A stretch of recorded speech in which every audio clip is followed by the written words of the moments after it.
Okay. So today we will start with unit number 4. The unit number 4 will have two chapters, multiple integrals and application of integrals. So today we will start with multiple integrals. In the multiple integrals we have two types.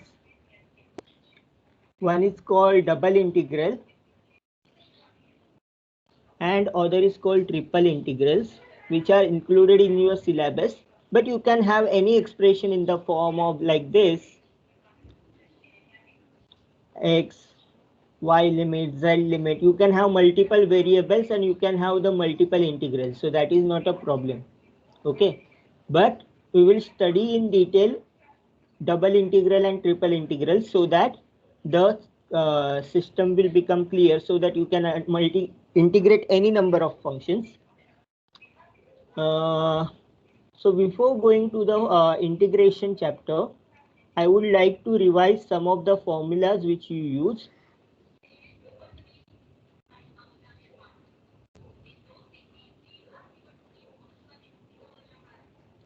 Okay. So integration of any constant value, that is integration of 1 is always x. Integration of 1 is x plus c. This c is nothing but the constant of integration. If you have integration of a, that is if you have integration of 2, what will be the value?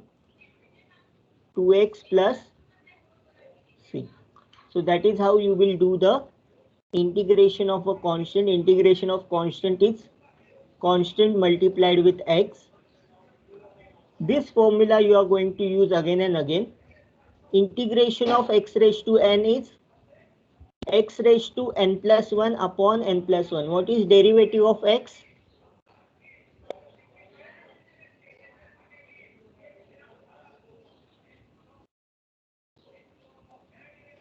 What is derivative of x raised to n? Nx raised to n minus 1.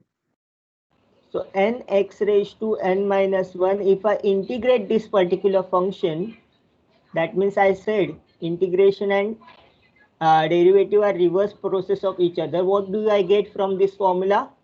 It is n times x raise to power बढ़ाना है n minus 1 का, क्या हो जाएगा? n हो जाएगा divided by n. I will get back my x raised to n. That is why integration and derivative are reverse process of each other. Integration of sin x. Integration of sin is minus cos. Integration of cos is minus sin. Therefore, integration of sin is minus cos. Integration of cos x is sin x. Derivative of sin x is cos x. Therefore, integration of cos x is equal to sin x. What is derivative of tan x? Derivative of tan x is sec square x. Therefore, derivative of integration of sec square x is equal to tan x plus c. What is integration of cosec square x? Minus cot x plus c. We have seen that derivative of cot x is equal to minus cosec square x. Therefore, the integration of cosec square x is nothing but cot x plus c.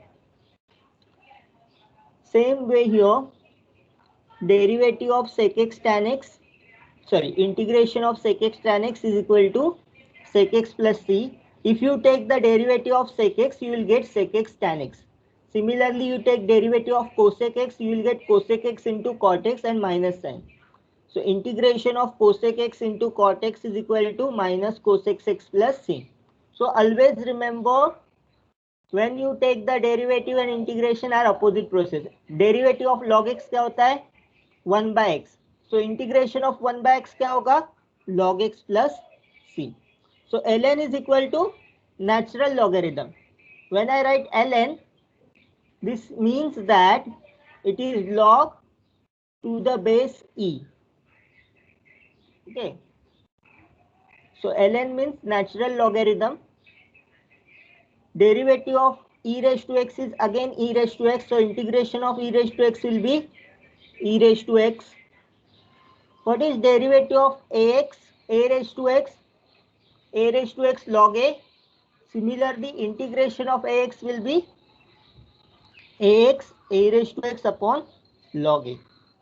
Here we want a to be greater than 0 and value of a should not be equal to 1. Why it is not equal to 1? Anything ka log 1 is equal to always 0. So log 1 is always equal to 0, therefore we cannot take a should be equal to 1. A should be greater than 0 and a should not be equal to 1. Then only this kind of definition is allowed. What happens if a is equal to 1? We'll have 1 raised to x. इसका मतलब क्या? Integration of 1. What is integration of 1? x plus constant of integration. So जब a not equal to 1 है तो ये rule apply करो. a इक्वल to 1 है तो डायरेक्टली आप लगा सकते हो rule. Integration of 1 is x. Okay, so this is not a problem. Then integration of 1 upon square root of 1 minus x square is equal to sine inverse x plus c. In general, if you have integration of like this, say 1 upon root of a square minus x square, then what will you do?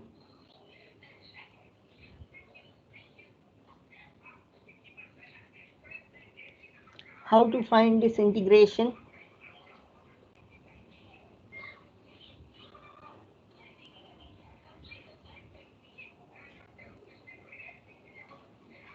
This integration is nothing but sine inverse x by a.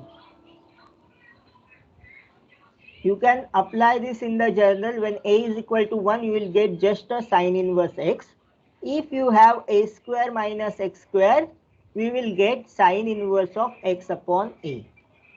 Okay, so this keep in mind. Similarly 1 plus a, यहाँ पे अगर 1 plus x square dx, it is equal to tan inverse of x. So if you have integration 1 upon a square plus x square, then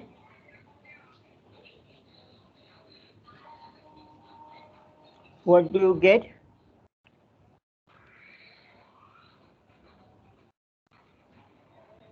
Tan inverse of x upon a.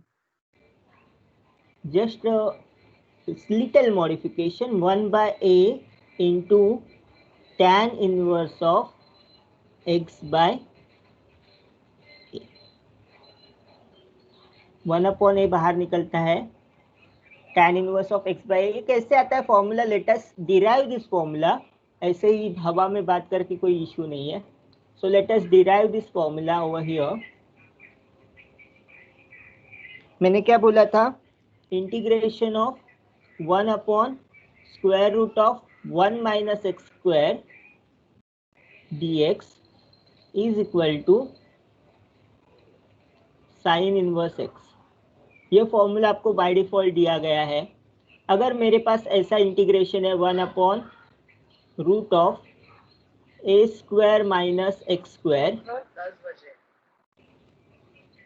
dx, please mute yourself जिसका ये खड़ा mic चालू है. What I will do, I will take inside of the square root a square is a common. First bracket में से 1 निकालूंगा. Second bracket में क्या बचेगा? x by a whole square, bracket complete, into dx. Put t is equal to x by a. This implies that dt is equal to dx by a. Okay, so integration क्या change होगा? यहाँ पे ए square है, root के बाहर निकाल के क्या होगा? ए हो जाएगा integration 1 minus x by a bracket square into d x. अभी डी एक्स अपॉन ए को क्या लेंगे, डी टी लेंगे, and 1 upon 1 minus t square in the square root, so that this will become sine inverse of t. But what is your sine inverse of t? t का value क्या है, x upon a, so this is equal to sine inverse of x by a plus c. So this completes the formula for 1 upon a square minus x square. 1 upon x square minus a square minus x square. If I want the formula for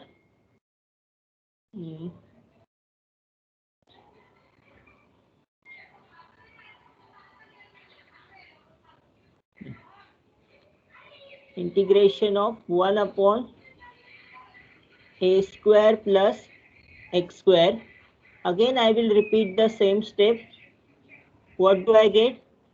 Integration of a square को बाहर निकालो, 1 plus x square upon a square dx. Okay, तो ये क्या होगा, integration a square into 1 plus x upon a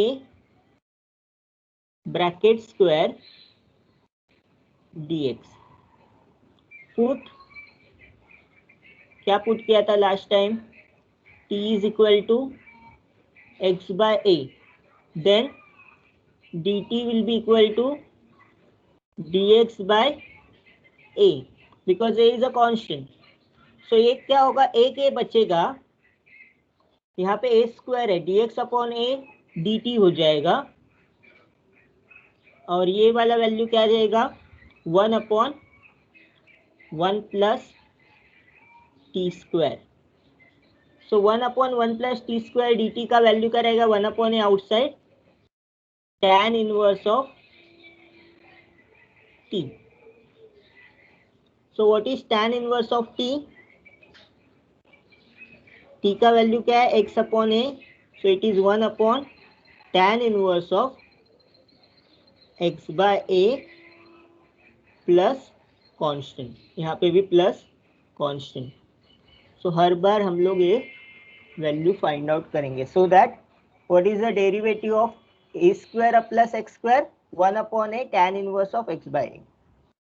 ठीक है, next is what, 1 upon mod x square minus 1 is sec inverse of x plus c. Similarly यहाँ पे भी अगर a स्क्वायर होता, x square minus a square, तो क्या होता, सेम मेथड से आपको इंटीग्रेशन का वैल्यू लगाओ और फाइंड आउट करो. 1 upon A sec inverse of X upon A आएगा, या सिर्फ sec inverse of X upon A आएगा, क्योंकि वो 1 अपॉन ए कांस्टेंट बाहर निकलता है. So you will get that 1 upon A, ये sec inverse of X by A और sec inverse of X only, depending on that.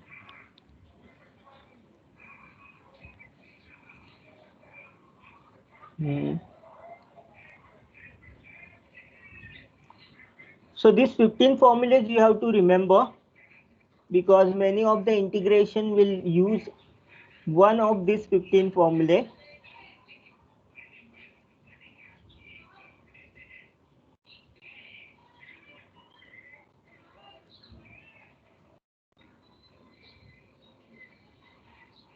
Okay.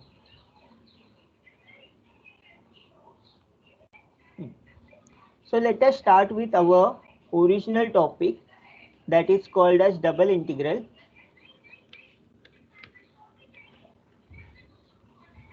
What is double integral? Let us define the double integral.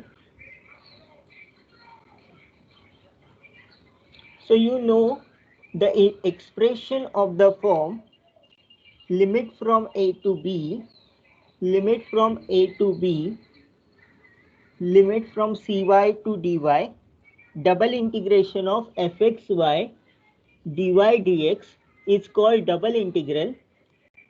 कभी कभी dx dy भी आ जाएगा आपके पास, या dy dx आ जाएगा, वो दोनों का मतलब मैं समझाता हूँ।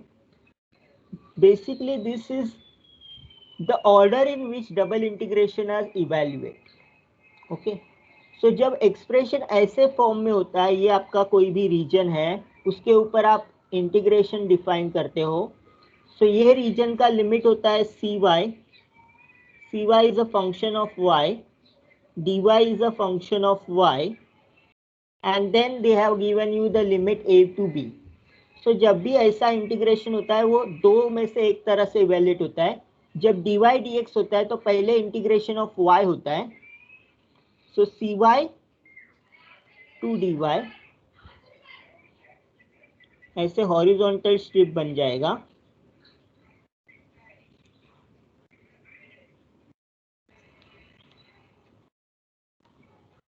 और x का पहले इंटीग्रेशन इवेल्युएट होगा। So all this horizontal line पे आप इंटीग्रेशन को इवेल्युएट करोगे, and then you horizontal line will be added from x is equal to y is equal to a to y is equal to b।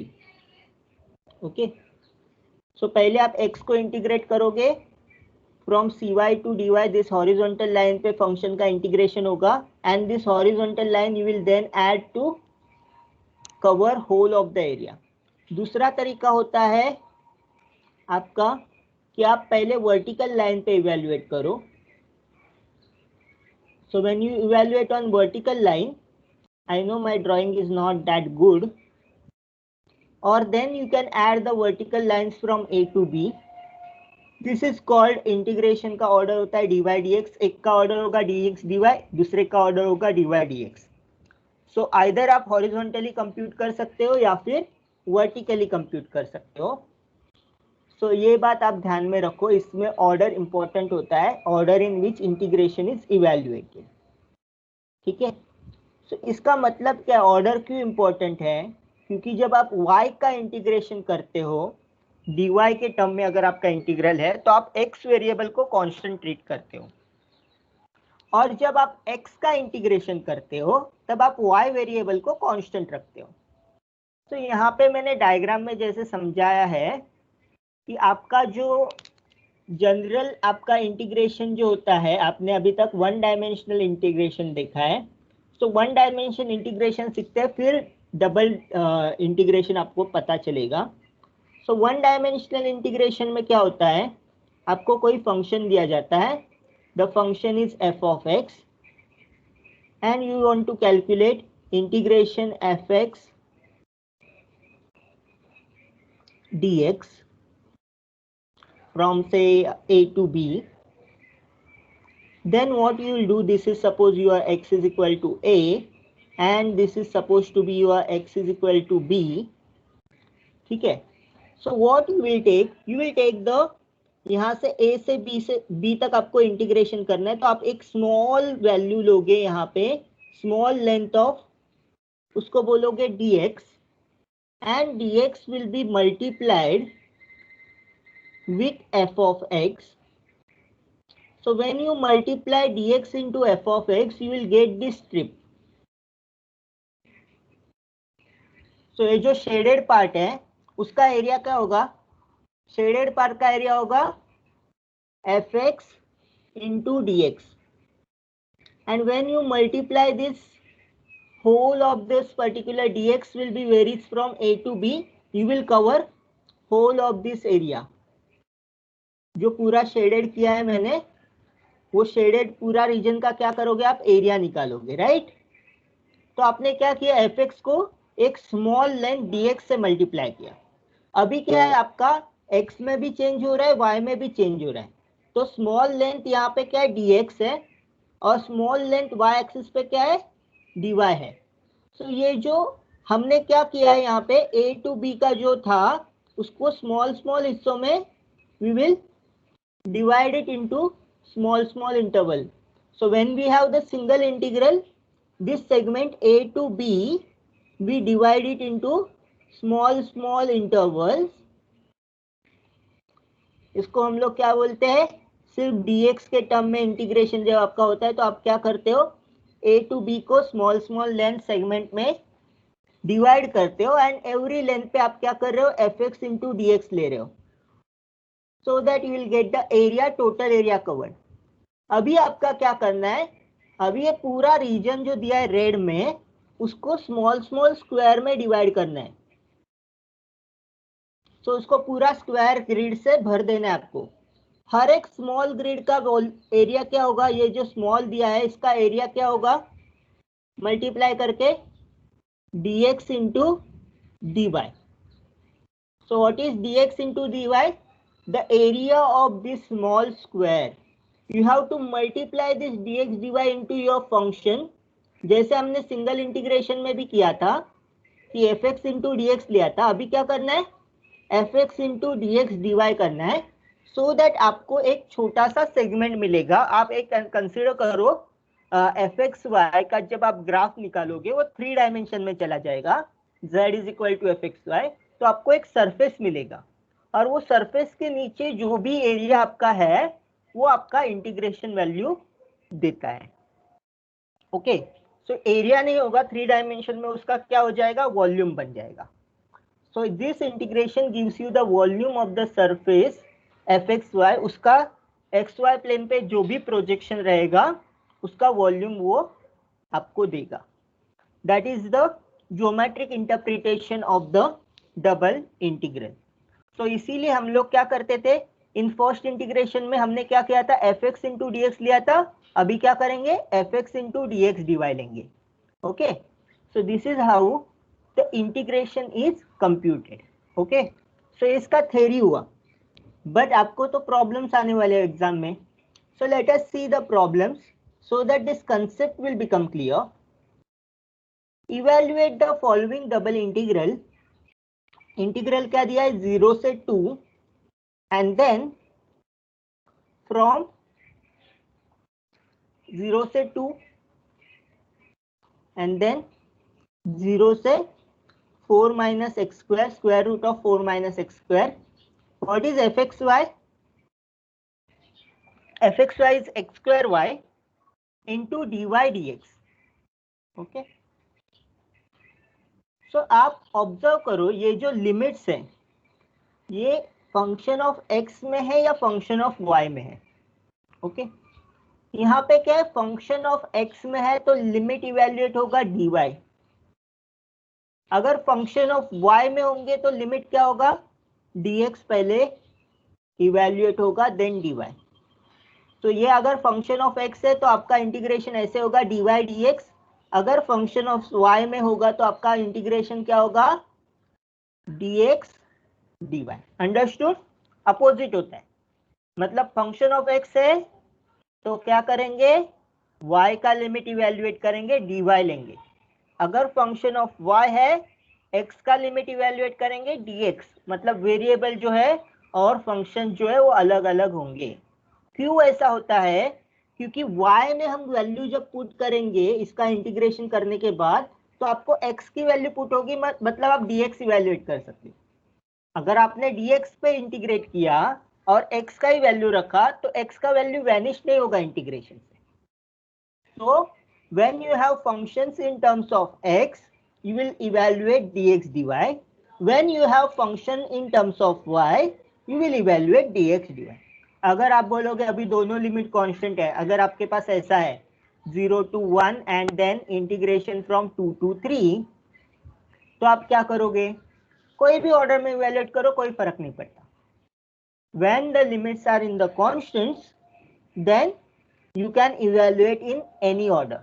If you are limit in the terms of like this 2 to 3y, then आप क्या करोगे, integration will be पहले dx का integration evaluate होगा and then dy का integration evaluate होगा। Understood this concept, yes और no?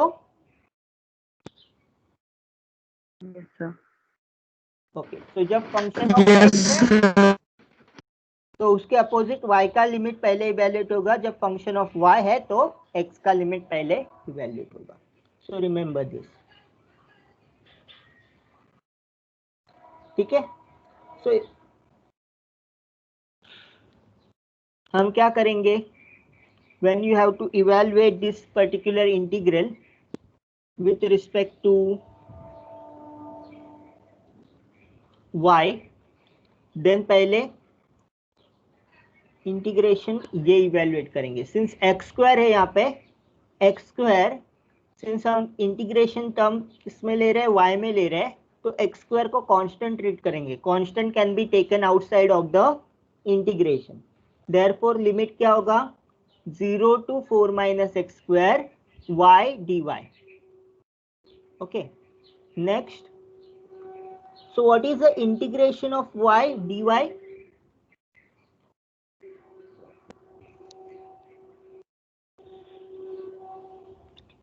क्या होगा, apply the formula. x raise to n के फॉर्म में तो क्या इंटीग्रेशन है, x raise to n plus 1 upon n plus 1। So integration of y क्या होगा, y स्क्वायर बाय 2। सो आप एक टेबल बना के ही रखो, integration of x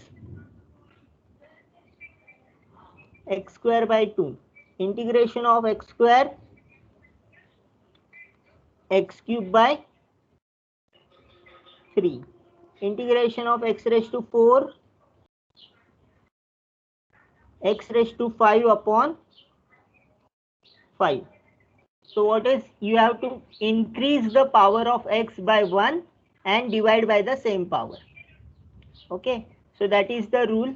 Apply that rule, you will get y square by 2, limits are from 0 to root of 4 minus x square. So y square by 2 है तो 2 को बाहर निकाला मैंने, 1/2 बाहर निकाला, सिर्फ वाई स्क्वायर में लिमिट पुट करनी है। सो जब y is equal to this 4 minus x square, y square का वैल्यू क्या होगा, स्क्वायर रूट चला जाएगा, you will just get the 4 minus x square, and when you put 0 y square is equal to 0। So limit substitute किया आपने पहले, अब upper limit minus lower limit substitute किया, किसमें किया, y में किया। y में क्यों किया, क्योंकि इंटीग्रेशन इन टर्म्स ऑफ क्या था, dy था। अगर integration in terms of dx होता तो हम किस में लिमिट सब्सटीट्यूट करते, x में सब्सटीट्यूट करते। ओके, सो ये किया, उसके बाद क्या करेंगे, it is 1/2 multiply inside 4x square minus x raise to 4। अभी इसको अप्लाई करो limit, 4 is a constant, can be taken outside of the integration. What is integration of x square? x square का इंटीग्रेशन क्या होता है, x cube by 3 minus x raise to 4। x raise to 4 का integration क्या होगा, x से power बढ़ाना है, x रेज टू 5 अपॉन 5। तो यहाँ पे वो वैल्यू रखा है इंटीग्रेशन का, लिमिट्स क्या है, from limit 2 to 0। When I put 2, 4 into 2 cube, 4 into 8 क्या होगा,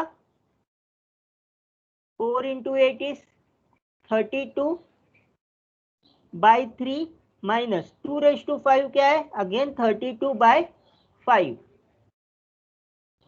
ओके, सो लिमिट रखा 2 का, और 0 का क्या आएगा, 0 ही आएगा।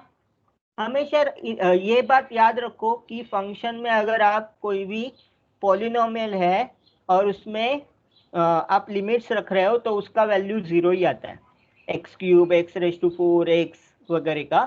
तो आप डायरेक्टली वो 0 नहीं लिखा तो भी चलता है, मैंने यहाँ पे नहीं लिखा है, स्किप किया है, कोई प्रॉब्लम नहीं है। जैसे यहाँ पे भी मैं स्किप करता तो कोई प्रॉब्लम नहीं होती, -0, क्योंकि यहाँ पे भी 0 ही आने वाला है। जो 0 रखेंगे तो ये भी टर्म 0 हो रहा है, सेकेंड टर्म भी 0 हो रहा है। सो calculate this limit, you will get the answer 32 upon 15.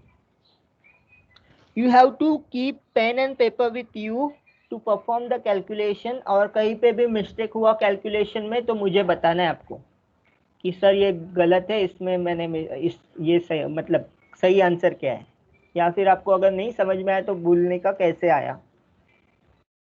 Okay, so that's about this integration. तो हमने क्या किया, फिर से एक बार रिपीट करता हूँ कि अगर फंक्शन ऑफ एक्स है तो आपको इंटीग्रेशन का टर्म पहले y के साथ इवेल्युएट करना है, x के ऑल टर्म को कॉन्सेंट्रेट करना है, ठीक है। लिमिट सब्स्टिट्यूट करो। फाइनली आपने जब लिमिट सब्स्टिट्यूट किया तो फंक्शन सिर्फ x में बचेगा। इसमें अगर y बचा है कहीं पे भी तो आपका वैल्यू रॉन्ग है कुछ तो, ठीक है। फिर वो कन्वर्ट होके आपको एक वैल्यू मिलेगा। Similarly calculate evaluate the following integral, integration from 0 to 1, integration from 0 to 1 dy dx 1 plus x square 1 minus y square। तो जैसे मैंने बोला इसमें लिमिट्स क्या है, इंटीग्रेशन के जो लिमिट्स है वो किसी भी फंक्शन नहीं है, ये कांस्टेंट लिमिट है। तो आप कोई भी फर्स्ट इवेल्युएट कर सकते हो।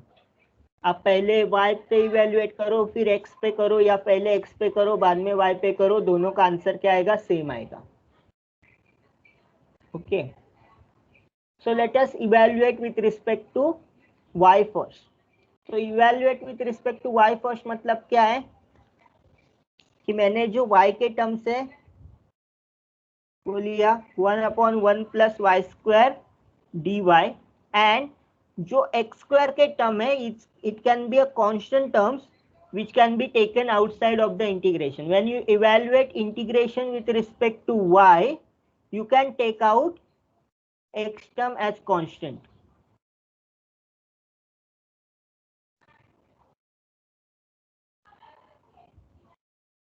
Okay, when integration in terms of y, you can take x terms constant taken outside of the integration. Next, what is integration of 1 plus y square? 1/1 plus y square क्या था अभी हमने देखा 15 formulas में? tan inverse of y. Tan inverse of y. Integration, what is a general formula? 1/a square plus x square is equal to 1/a into tan inverse of x by a। और generally अगर आपका सिर्फ 1 plus x square है तो tan inverse of x ही बचता है। सो यहाँ पे क्या हो गया, इंटीग्रेशन का वैल्यू है tan inverse of y, limits are from lower limit is 0, upper limit is 1। Substitute कैसे सब्स्टिट्यूट करोगे, पहले tan inverse of 1 minus tan inverse of 0। अभी tan इनवर्स ऑफ 1 क्या है, you can use calculator. tan inverse of 1 is pi by 4, tan inverse of 0 is 0. So pi by 4 minus 0, pi by 4. Now pi by 4 is a constant value. You can take it outside of the integration. After taking outside of integration, you will do again same है 1 plus x square dx. Pi by 4 is outside. Tell me what is the tan inverse of 1? After limit evaluation क्या होगा, tan inverse of 1 क्या है, pi by 4 minus 0। So pi by 4 is outside of the integration, tan inverse of 1 pi by 4 minus 0। So pi by 4 into pi by 4 कितना होगा, pi square by 16। So this is your final answer. Okay, so this kind of integration actually you can do by multiplying. It is independent of each other. Sometimes unless you substitute integration with y, you cannot evaluate the integration with respect to x, because वो जब y में substitute करते हैं तो function of x substitute करके बाद आपको answer मिलता है, जैसे फर्स्ट फंक्शन में किया था। We can not split out like in this particular case, since limits are not depend on each other, you can write this into the separate integration. Integration with respect to x, integration with respect to y, and you can evaluate simultaneously, कुछ फर्क नहीं पड़ता है। But ऐसे post में ये method से कर नहीं सकते। क्यों नहीं कर सकते, क्योंकि जब आपको y का लिमिट सब्स्टिट्यूट करेंगे तो x का वैल्यू मिलेगा, और फिर वो x का वैल्यू जो मिलेगा उसको भी आपको इंटीग्रेट करना है। So understood this particular thing, why order is important, क्योंकि यहाँ पे वो मेथड ऐसे नहीं कर सकते आप कि for example I can not right like this, let me integration with respect to x, what is x? X square dx into integration with respect to y dy, 0 to 4 minus x square 0 to 2। ऐसा मैं नहीं कर सकता क्योंकि ये वाला जो term है मुझे x के टर्म में आंसर देगा और ये वाला टर्म मुझे कांस्टेंट कुछ तो वैल्यू देगा, ठीक है। So after finally evaluating I will get a into fx, वो रॉन्ग है, this is not correct. Therefore we have to first evaluate this integration inside and then we can evaluate whatever after evaluating this integral we can evaluate the outside integral। but कई जगह पे जब आपका integration का value depend नहीं करता है then you can evaluate like this, मतलब मैंने यहाँ पे dx का भी साथ साथ किया होता तो भी कोई प्रॉब्लम नहीं होता। π/4 फर्स्ट में वैल्यू आता, सेकंड में भी π/4 वैल्यू आता, दोनों को मल्टीप्लाई करके मुझे मिलता π²/16। Okay, so always remember you have integration में order is important, order in which you will evaluate the integration is important. Okay, consider this particular integral. Now tell me, पहले था यहाँ पे, अभी तक हमने देखा dy dx था, यहाँ पे dx dy है, ये क्यों आया dx dy? What are the limits of integration? Sir क्योंकि y का इंटीग्रल उधर। हाँ, so limits integral in y, integral का लिमिट इन y है तो क्या लेना है आपको? पहले dx के साथ इवैल्यूएट करना है और इसका जो भी आंसर आया उसको dy के साथ इवैल्यूएट करना है। So let us see this particular value. So limits in terms of y, therefore integration in terms of x। सो ये मैं थोड़ा डिटेल में एक्सप्लेन करता हूं so that you will get the clear cut idea.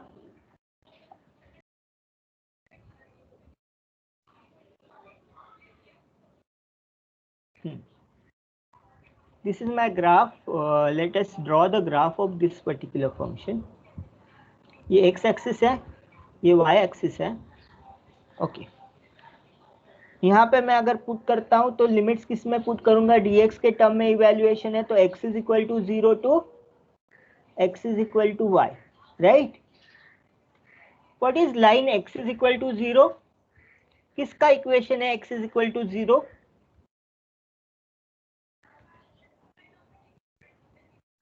कहाँ पे x इज इक्वल टू 0 है?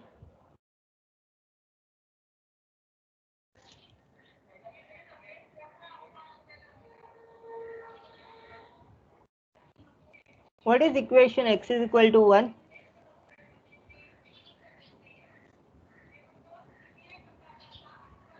अपने न्यूमेरिकल ये लास्ट सेम में पढ़ा था लीनियर प्रोग्रामिंग, उसमें हमने इक्वेशन ड्रॉ किए थे लाइन के। अगर नहीं पता है तो आप कोई भी पॉइंट ले लो, x is equal to 0, 0,0 is 1 point on the line, x is equal to 0, 0,2 is 1 point on the line. What does this line represent? 0,0 यहाँ पे, 0,2 यहाँ पे होगा, 0,1 यहाँ पे होगा। So this represent the line y axis. So x is equal to 0 is the equation of y axis. x is equal to 1 क्या होगा? Line parallel to y axis. Okay. Then what is this? Integration from x is equal to 0 to x is equal to y. X is equal to y. Y is equal to x is a line like this. 0,0 is a point on the line. 1,1 is a point on the line. 2,2 is the point on the line. You know that any equation can be plotted using 2 points if it is a linear equation. If it is a quadratic equation, then you require more than 1 point to plot the equation. So x is equal to y is this line. So limits कहाँ से कहाँ जा रहे हैं? x is equal to 0 to x is equal to line, मतलब यहाँ पे मैं x इज इक्वल टू 0 है, यहाँ पे x is equal to y, यहाँ पे x इज इक्वल टू 0 है, यहाँ पे x is equal to y, यहाँ पे x इज इक्वल टू 0 है, यहाँ पे x is equal to y, x is equal to 0 है, x is equal to y, and finally y का लिमिट क्या है, y is equal to 0 is x axis to y is equal to 1, line parallel to x axis at 1। Okay, so ये horizontal line पे integration evaluate कर रहा है, x is equal to 0 से लेके x is equal to y तक जा रहा है, and then horizontal lines are gated added from y is equal to 0 to y is equal to 1। ये पूरा हॉरिजॉन्टल लाइन हम जब ऐड करेंगे तो पूरा रीजन जो है, जो मैं बोल्ड कर रहा हूं, ये रीजन पूरा कवर करेगा। Understood this process? Here we are evaluating on ये हॉरिजॉन्टल लाइन। जब आपका dx का टर्म होता है, dx मतलब x एक्सिस, x एक्सिस कैसे है, हॉरिजॉन्टल है, सो आप हॉरिजॉन्टल पे पहले इवैल्यूएट कर रहे हो एंड देन वर्टिकल पे कर रहे हो, वर्टिकल पे कर रहे हो मतलब लाइंस ऐड कर रहे हो। अगर मैं यही रीजन का मुझे वर्टिकल लिमिट्स इवैल्यूएट करना होता तो मैं कैसे करता, यहाँ पे मैं ड्रॉ कर रहा हूँ, तो मैं पहले क्या करता, यहाँ से यहाँ तक जाता,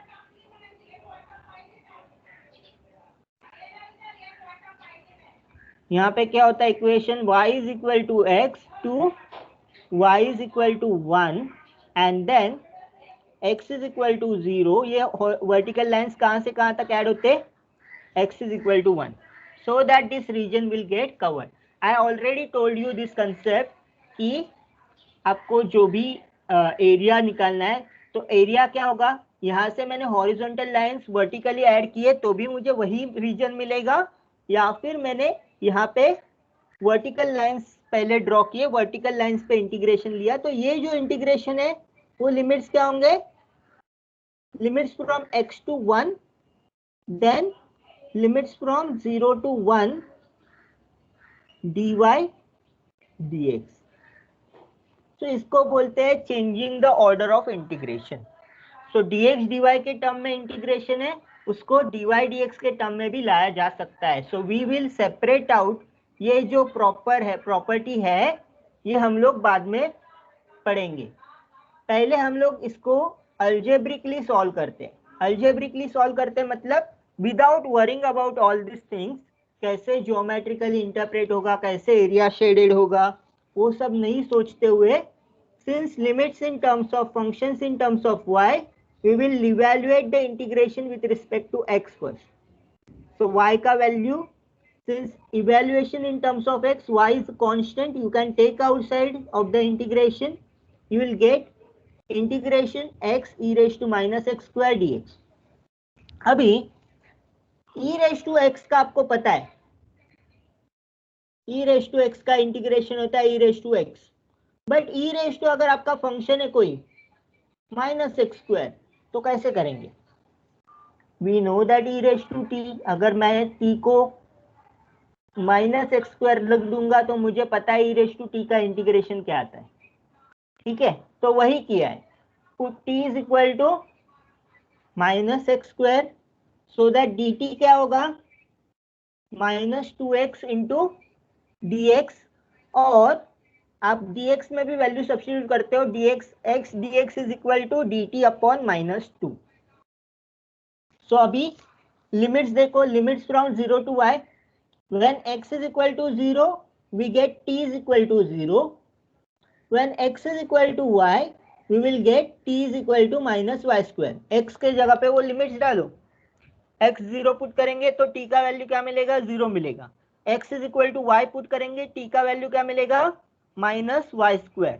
सो this up to this is it clear, this is called method of substitution. ये जब हम करते हो तो आप क्या बोलते हो, ये जो टेक्निक है उसको क्या बोलेंगे हम लोग, मेथड ऑफ सब्स्टिट्यूशन। आपने कुछ तो रखा, x की जगह पे कुछ तो रखा, तो इसको क्या बोलेंगे, method of substitution. Then your limit is changing from, यहाँ पे क्या था लिमिट 0 टू y, तो t का लिमिट क्या आएगा 0 to minus y square, 0 to minus y square.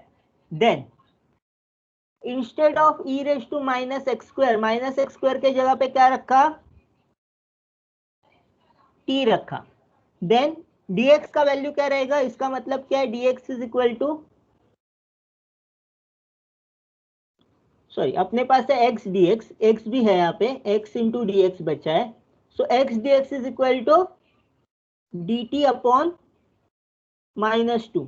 So dt upon -2 यहाँ पे रखा, सो -1/2 आउटसाइड और यहाँ पे dt आ जाएगा. ठीक है. अगर आपको नहीं समझ में आता है तो आप क्या करो, हर एक का वैल्यू पुट करते जाओ इन terms of t. x dx का वैल्यू क्या रहेगा, dt अपॉन -2 यहाँ पे लिख दो और ये बाहर नेक्स्ट स्टेप में लेके आओ, चलेगा, कोई प्रॉब्लम नहीं है, एक स्टेप सिर्फ बढ़ जाएगा. ठीक है. Then what is integration of e raise to t,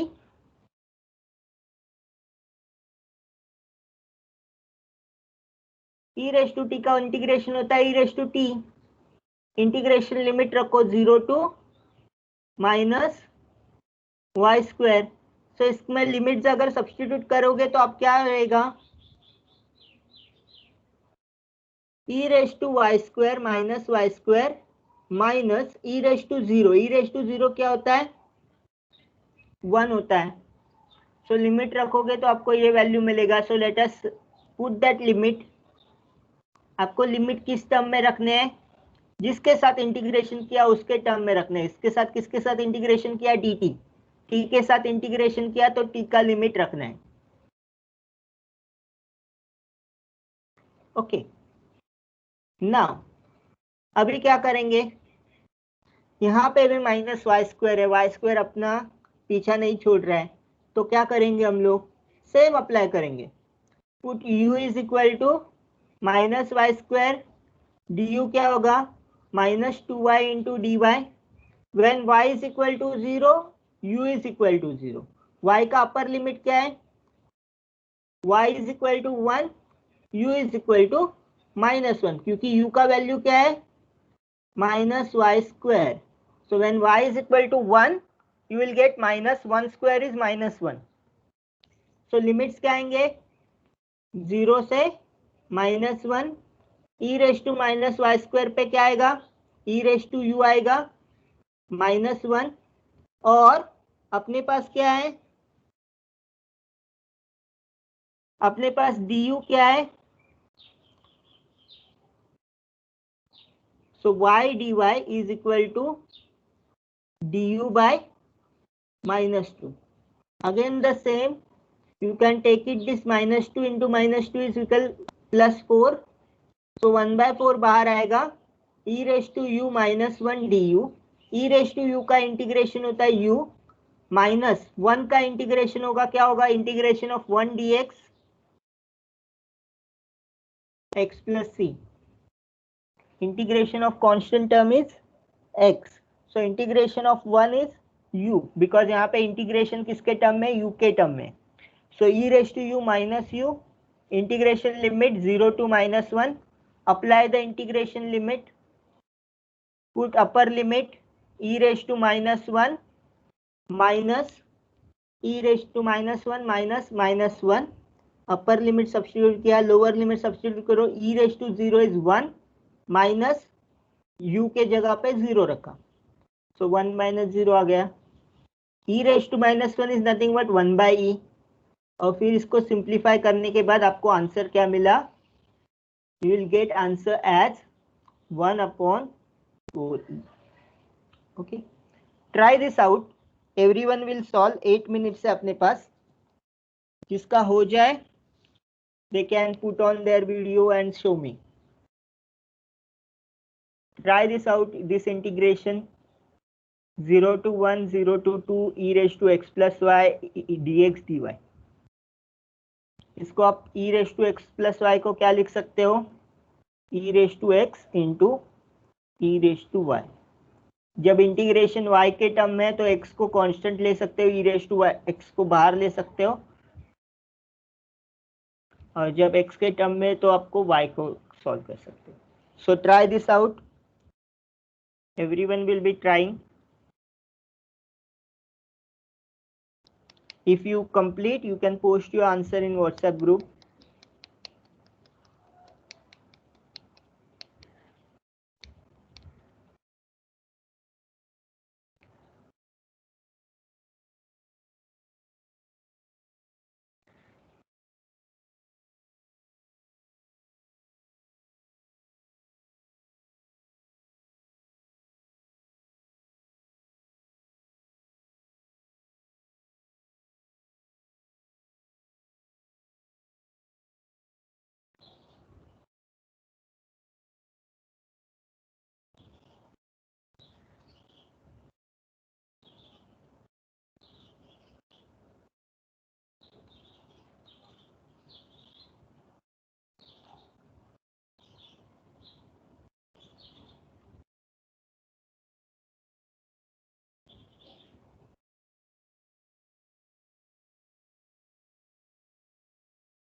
Solve this integration. Integration from 1 to 0 to 1, integration from 0 to 2.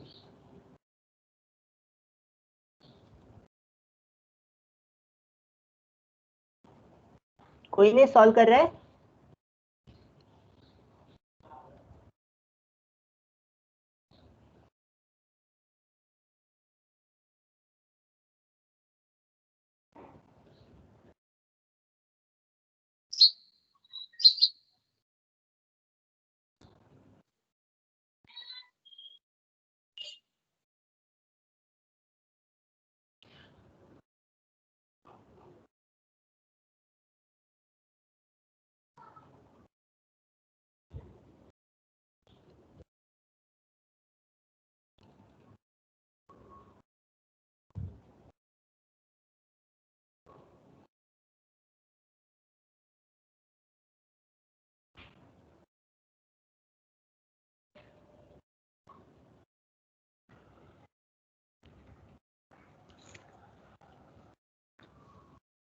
Okay, let us try over here.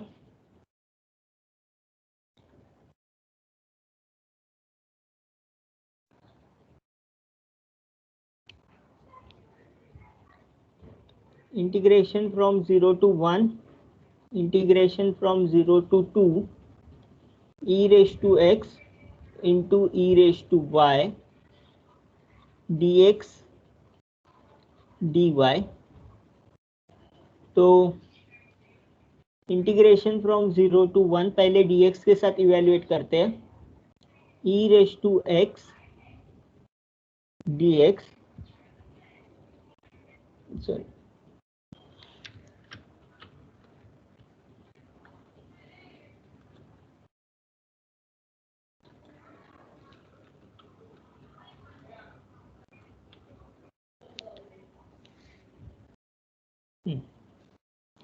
so what is this integration 0 to 1, e raise to y को बाहर लेते हैं. Integration from 0 to 2, e raise to x dx into dy. What is this integration? E raised to y, limits from 0 to 1. What is integration of e raised to x?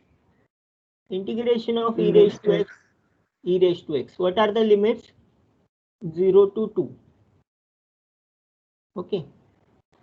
Then dy. What is this integration e raised to y? 0 to 1. E raised to 2 minus e raised to 0 is 1 dy. अभी ये जो term है e square minus 1 is a constant term. You can take outside of the integration. E square minus 1 outside. Integration from 0 to 1 e raised to y dy. So e square minus 1 is outside into what is e raised to y? Integration is e raised to y only. Limits from 0 to 1. So e square minus 1 into integration क्या होगा? e raised to 1 is e minus e raised to 0 is 1. So आपका final value क्या होगा? e square minus 1 into e minus 1. That is your answer. Okay. Okay. So we will stop here. In the next lecture, we will see changing the order of integration. In that we will see how to change this order, how to perform further. So we will see by examples only tomorrow at 11 o'clock. Okay, so we will stop here.